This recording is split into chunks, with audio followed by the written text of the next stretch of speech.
আল্লামা ইবনুল আসির আল জাজারি রহমাতুল্লাহি আলাইহি তার বিখ্যাত গ্রন্থ উসদুল গাবা ফি মারিফাতিস সাহাবা, ইমাম আবু দাউদ সিজিস্তানি ফি সুনানি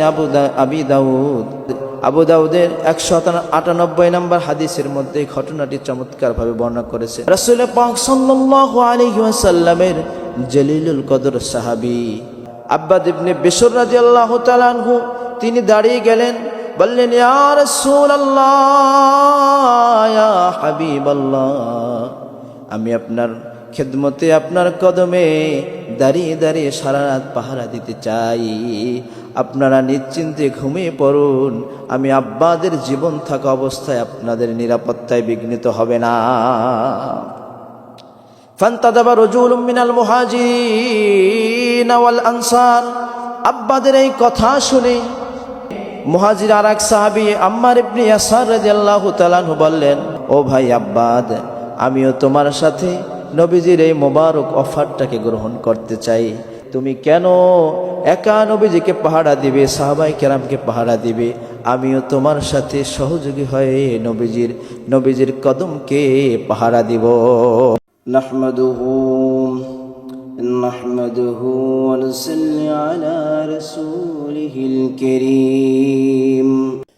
أما بعد فقد قال الله تبارك وتعالى في كلامه المجيد وفي فرقانه القديم: أعوذ بالله من الشيطان الرجيم. بسم الله الرحمن الرحيم. قد أفلح المؤمنون الذين هم في صلاتهم خاشعون والذين هم عن اللغو معرضون.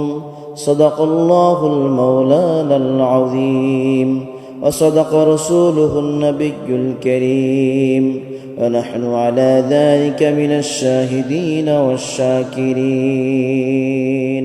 اللهم صل وسلم بارك عليه. আল্লাহ তাআলা আমাদেরকে মসজিদে আসার বসার তৌফিক দিয়েছেন, এজন্য শুকরিয়া জানাই আলহামদুলিল্লাহ। আমরা আজকে জানব আল্লাহ রাব্বুল আলামিন মুমিনদেরকে কি কি বৈশিষ্ট্য অর্জন করার কথা বলেছেন, মুমিনদের কি কি বৈশিষ্ট্য থাকে সেগুলো আল্লাহ তাআলা সূরা মুমিনুনের মধ্যে মুমিনদের 7টি গুণ বর্ণনা করেছেন, মুমিনদের 7টি বৈশিষ্ট্য বর্ণনা করেছেন।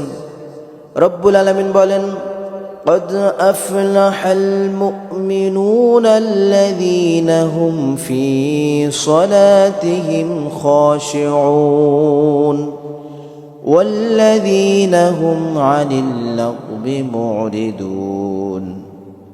রব্বুল আলামিন বলেন, যারা মুমিন হবে, যারা পাক্কা ঈমানদার হবে, ওই ব্যক্তিগুলো তাদের নামাজের মধ্যে তাদের রবের সামনে যখন দাঁড়াবে, দাঁড়ানো অবস্থায় তারা বিনয় অবনত হবে, তাদের নামাজগুলো খুশুখুজুওয়ালা হবে, তাদের নামাজের মধ্যে আল্লাহ তাআলাকে স্মরণ করবে, আল্লাহ তাআলার স্মরণে তাদের চোখগুলো সুশিক্ত হবে। আল্লাহ রাব্বুল আলামিন বলেন, قد أفلح المؤمنون الذين هم في صلاتهم خاشعون. ওই মুমিনরা তাদের নামাজের ভিতরে বিনয় অবনত হয়, নামাজগুলো তাদের খুশুখুজুওয়ালা হয়ে থাকে। ভাইরা আমার, তাদের নামাজের মধ্যে দুনিয়াবি কোনো চিন্তা আসে না, তাদের নামাজের মধ্যে দুনিয়াবি সকল ঝামেলা থেকে তারা মুক্ত থাকেন। যেমনি ভাবে রাসূল কারীম রউফুর রহিম সাল্লাল্লাহু আলাইহি ওয়াসাল্লামের সাহাবায়ে কেরাম নামাজ আদায় করতেন, নামাজের মধ্যে তাদের দুনিয়ার কোনো শোরগোল, দুনিয়ার কোনো বিজনেস, দুনিয়ার কোনো ব্যস্ততা তাদের স্পর্শ করত না, তাদের দুনিয়ার কোনো আঘাতও তাদের নামাজের মধ্যে কোনো আঘাত মনে হতো না। বলে আল্লাহু আকবার। ভাইরা আমার, সাহাবায়ে কেরাম রাদিয়াল্লাহু আলাইহিম আজমাইন তারা এভাবে নামাজ আদায় করতেন। নবী করিম সাল্লাল্লাহু আলাইহি ওয়াসাল্লাম তাদের সাহাবায়ে কেরামদেরকে নিয়ে এক যুদ্ধ অভিযান পরিচালনা করলেন। যুদ্ধ অভিযানে যাওয়ার সময় সাহাবায়ে কেরামদেরকে একটি দল নিয়ে নবীজি সশরীরে যুদ্ধে অবস্থান করলেন। নবী করিম সাল্লাল্লাহু আলাইহি ওয়াসাল্লাম তার জীবদ্দশায় তার হায়াতের মুবারকায় তিনি সশরীরে ২৭টি যুদ্ধে অংশগ্রহণ করেছেন। আল্লাহু আকবার। সেই ২৭টি যুদ্ধ অভিযানের মধ্যে অন্যতম একটি যুদ্ধ অভিযান হলো জাতুর রিকা, রেকার যুদ্ধ। পঞ্চম অথবা সপ্তম হিজরিতে রাসূল করিম সাল্লাল্লাহু আলাইহি ওয়াসাল্লাম সাহাবায়ে কেরামদেরকে নিয়ে কুরাইশদের বিরুদ্ধে একটি যুদ্ধ অভিযান পরিচালনা করলেন। সেই যুদ্ধটির নাম হলো জাতুর রেকা, রেকার যুদ্ধ। এই যুদ্ধে মুসলমানদের সৈন্য সংখ্যা ছিল কোনো বর্ণনায় ৪,০০০, কোনো বর্ণনায় ৩,০০০। সাহাবায়ে কেরামের এই যুদ্ধে এত কষ্ট হয়েছে, পাহাড়ি প্রস্তর আস্তীর্ণ জমিন দিয়ে যখন তারা চলতে লাগলেন, চলতে থাকার সময় তাদের পাগুলো ছিন্ন বিচ্ছিন্ন হয়ে রক্ত ফিনকি দিয়ে রক্ত বের হতে লাগলো। সাহাবায়ে কেরাম রাদিয়াল্লাহু আলাইহিম আজমাইন তাদের পাগুলো নেকড়া দিয়ে বেঁধে বেঁধে যুদ্ধ অভিযান পরিচালনা করেছেন। এই জন্য রেকা শব্দের অর্থ হলো নেকড়া। এই জন্য এই যুদ্ধের নাম হয়েছে জাতুর রেকা, নেকড়াওয়ালা যুদ্ধ। আল্লাহু আকবার। এই যুদ্ধ সম্পর্কে আল্লাহ রাব্বুল আলামিন মুমিনদেরকে স্মরণ করে দিয়ে বলেন, ইয়া আইয়ুহাল্লাযীনা আমানু যকুরু নি'মাতাল্লাহি আলাইকুম إذ هم قوم أن يبسطوا إليكم أيديهم فكف أيديهم عنكم واتقوا الله وعلى الله فليتوكل المؤمنون الله أكبر رب العالمين বলেন, এই যুদ্ধের কথা স্মরণ করে দিয়ে বলেন, স্মরণ করো যারা ঈমান এনেছো, যারা আমি রব্বুল আলামিনের উপর ঈমান এনেছো, আমার দোস্ত মুহাম্মদুর রাসূলুল্লাহর উপর ঈমান এনেছো। তোমরা স্মরণ করো সেই দিনের কথা যেদিন তোমাদের উপরে তারা যুদ্ধের হাত বাড়িয়েছিল, যুদ্ধ করার জন্য তেড়ে আসছিল। আল্লাহ রব্বুল আলামিন সেই দিন বিনা যুদ্ধে তোমাদেরকে জয় দিয়েছিল। সেই দিনের কথা স্মরণ করো। সুবহানাল্লাহ। ওই যুদ্ধে মুসলমানদের বিনা যুদ্ধে মুসলমানদের ভয়ে তারা যুদ্ধের ময়দান থেকে পালিয়ে গিয়েছিল। বিনা যুদ্ধে বিনা রক্তপাতে ওই সময় রাসূল পাক সাল্লাল্লাহু আলাইহি ওয়াসাল্লামের সাহাবায়ে কেরামদের ভূমিধস বিজয় হয়েছিল। আল্লাহু আকবার। সেই যুদ্ধে কাফেরদের এক অনাকাঙ্ক্ষিতভাবে এক কাফেরের স্ত্রী নিহত হয়। ফাআসাবা রাজুলুন ইমরাআতা রাজুলুন মিনাল মুশরিকিন। ওই যুদ্ধের মধ্যে কাফেরদের এক স্ত্রী নিহত হয়। ওই নিহত হওয়া স্ত্রীর স্বামী সে একটা শপথ করে বসে যে আমি মুহাম্মদ রাসূলুল্লাহ সাল্লাল্লাহু আলাইহি ওয়াসাল্লামের সাহাবায়ে কেরামের রক্তপাত না ঘটিয়ে আমি আমার মাথা আঁচড়াবো না, আমি গোসল করব না, খানা পিনা গ্রহণ করব না। বলি নাউজুবিল্লাহ। যুদ্ধের বিজয়ের পরেই সাহাবায়ে কেরামদের কিনে বিজয় বেশে রাসূল পাক সাল্লাল্লাহু আলাইহি ওয়াসাল্লাম যখন মদিনার দিকে আগমন করতে লাগলো, মদিনার খানিকটা পথ বাকি থাকা অবস্থায় সন্ধ্যা নেমে আসলো। সন্ধ্যা নেমে আসায় রাসূল পাক সাল্লাল্লাহু আলাইহি ওয়াসাল্লামের আদত মোবারক ছিল, তার বরকতময় অভ্যাস ছিল, যখন কোনো সফর থেকে আগমন করতে যদি রাত্র হয়ে যেত, রাত্রে মদিনায় প্রবেশ করতেন না, সকালবেলা প্রবেশ করতেন। ভাইরা আমার, রাসূল পাক সাল্লাল্লাহু আলাইহি ওয়াসাল্লাম যখন মদিনার উপকণ্ঠে আসলেন, সাহাবায়ে কেরামদের বললেন, ও সাহাবীরা, এখানে আমরা রাত্রি যাপন করব, এখানে আমরা রাত্রিটা কাটিয়ে সকালবেলা মদিনার দিকে রওনা দিব। তখন নবী করিম সাল্লাল্লাহু আলাইহি ওয়াসাল্লাম সাহাবায়ে কেরামদের উদ্দেশ্য করে একটি প্রস্তাব দিলেন। ক্বালান নবী সাল্লাল্লাহু আলাইহি ওয়াসাল্লাম মান রাজুলুন ইয়াকলাউনা। রাসূল পাক সাল্লাল্লাহু আলাইহি ওয়াসাল্লাম নুরানি জবানে মুবারকে বললেন, কে আছো?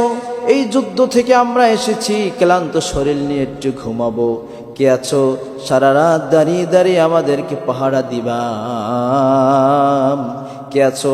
আমাদের ঘুমটা একটু শান্তিময় নিরাপদ করবা। কে আছো? এই ঘুমটা আমাদের নিরাপদ করবা। কে আমাদেরকে দাঁড়িয়ে দাঁড়িয়ে পাহারা দেবা? আল্লাহু আকবার। এই কথা শুনে সাহাবার কেরামদের মধ্য থেকে রাসূল পাক সাল্লাল্লাহু আলাইহি ওয়াসাল্লামের জলিলুল কদর সাহাবী আব্বাদ ইবনে বিশর রাদিয়াল্লাহু তাআলা আনহু, আব্বাদ ইবনে বিশর রাদিয়াল্লাহু তাআলা আনহু তিনি দাঁড়িয়ে গেলেন, বললেন, ইয়া রাসূলুল্লাহ, ইয়া হাবিবাল্লাহ, আমি আপনার খেদমতে, আপনার কদমে দাঁড়িয়ে দাঁড়িয়ে সারা রাত পাহারা দিতে চাই।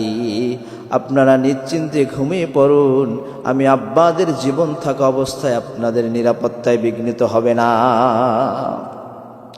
ফান্তাদাবা রাজুলুম মিনাল মুহাজিরিন ওয়াল আনসার।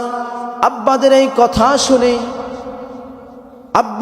এই কথা শুনে মুহাজির আর এক সাহাবী আম্মার ইবনে ইয়াসার রাদিয়াল্লাহু তাআলা আনহু বললেন, ও ভাই আব্বাদ, আমিও তোমার সাথে নবীজির এই মোবারক অফারটাকে গ্রহণ করতে চাই, নবীজির এই প্রস্তাবটাকে গ্রহণ করতে চাই। তুমি কেন একা নবীজিকে পাহারা দিবে, সাহাবায়ে কেরামকে পাহারা দিবে? আমিও তোমার সাথে সহযোগী হয়ে নবীজির কদমকে পাহারা দিব। আল্লামা ইবনুল আসির আল জাযারি রাহমাতুল্লাহি আলাইহি তার বিখ্যাত গ্রন্থ উসদুল গাবা ফি মারিফাতিস সাহাবা, ইমাম আবু দাউদ সিজিস্তানি ফি সুনানি আবু দাউদের ভিতরে একটি ঘটনা বর্ণনা করেছেন। এই ঘটনাটি এনেছেন আবু দাউদের 198 নম্বর হাদিসের মধ্যে এই ঘটনাটি চমৎকারভাবে বর্ণনা করেছেন। সাহাবায়ে কেরাম যখন ঘুমিয়ে পড়ার পরে ক্লান্ত শরীর নিয়ে হুজুরে পাক সাল্লাল্লাহু আলাইহি ওয়াসাল্লাম ঘুমিয়ে পড়লেন। রাত্র গভীর হতে লাগলো। এখন দুজন পাহারাদার রেবাতুল খৈল তারা বলল, ভাই, আমরা একত্রে দুজন জেগে খামাখা সময় নষ্ট করে লাভ নাই, তার চেয়ে বরং তুমি আব্বাদ বললেন, ও আম্মার, তুমি প্রথম রাত্রে ঘুমাও, শেষ রাত্রে আমি তোমাকে জাগিয়ে দেব। আমি প্রথম রাত্রে জেগে জেগে নবীজির কদমকে পাহারা দেই, তুমি দ্বিতীয় রাতের শেষ প্রহরে তুমি জাগো, আমি তোমাকে জাগিয়ে দেব।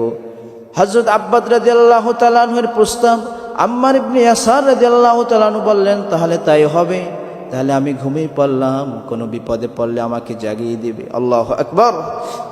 হযরত আব্বাদ রাদিয়াল্লাহু তাআলা আনহু পাহারা দিচ্ছেন, তার মাথার মধ্যে চিন্তা হলো, খামাখায় জায়গায় দাঁড়িয়ে থেকে কোনো লাভ নাই, তাহলে আমি রাসূলের কদমে দাঁড়িয়ে দাঁড়িয়ে আমি সালাতুত তাহাজ্জুদের নামাজ আদায় করিনি। আল্লাহু আকবার। সালাতুত তাহাজ্জুদের নামাজের জন্য দাঁড়িয়ে গেলেন। আব্বাদ রাদিয়াল্লাহু তাআলা আনহু তিনি সালাতুত তাহাজ্জুদে দাঁড়ানোর পরে তিনি তার তেলাওয়াতে আকাশ বাতাস মুখরিত হয়ে গেল। তিনি নামাজ পড়তেছেন, তার তেলাওয়াতের শব্দ শুনে তিনি ওই যে কাফেরের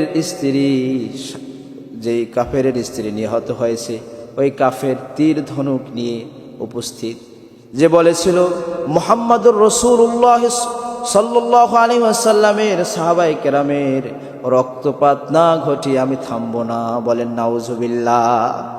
ওই কাফের তিনি তীর আব্বাদ ইবনে বিশরের কণ্ঠ লক্ষ্য করে তীর নিক্ষেপ করলেন।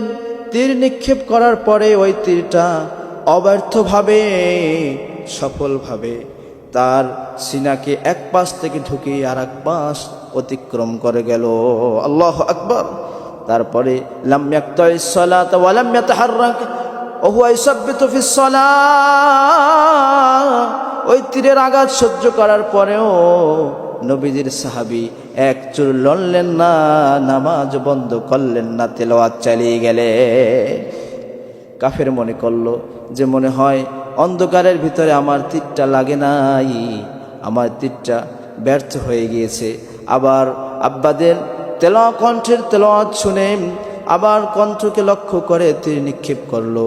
দ্বিতীয় তীরটাও অব্যর্থভাবে আব্বাদের এক পাশ থেকে ঢুকে আর এক পাশ বের হয়ে গেল।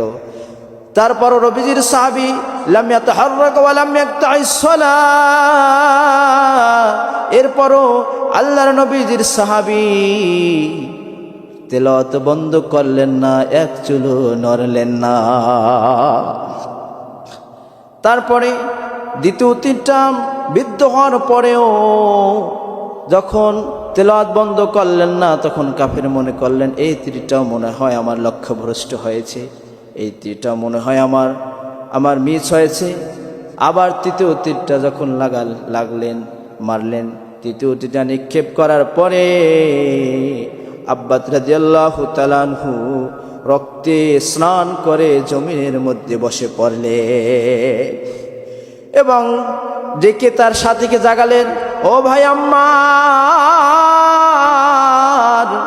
দেখো আমার কি অবস্থা হয়েছে, আমার সময় মনে হয় বেশি বাকি নাই, দেখো আমার অবস্থা কি, রক্তে আমি স্নান করার মতো অবস্থা। হযরত আম্মার ইবনে ইয়াসির রাদিয়াল্লাহু তাআলা এই অবস্থা দেখে অবাক হয়ে গেলেন। ও ভাই আব্বাস, প্রথম তীরটা লাগার পরেই তো তুমি আমাকে জাগাতে পারতে, দ্বিতীয় তীর দুইটা কেমন করে লাগলেন, কি করে কেন আমাকে জাগাও নাই? প্রথম তিনটা লাগার পরে যদি তুমি জাগাতে, দ্বিতীয় দুইটা তীর আর বিদ্ধ হতো না।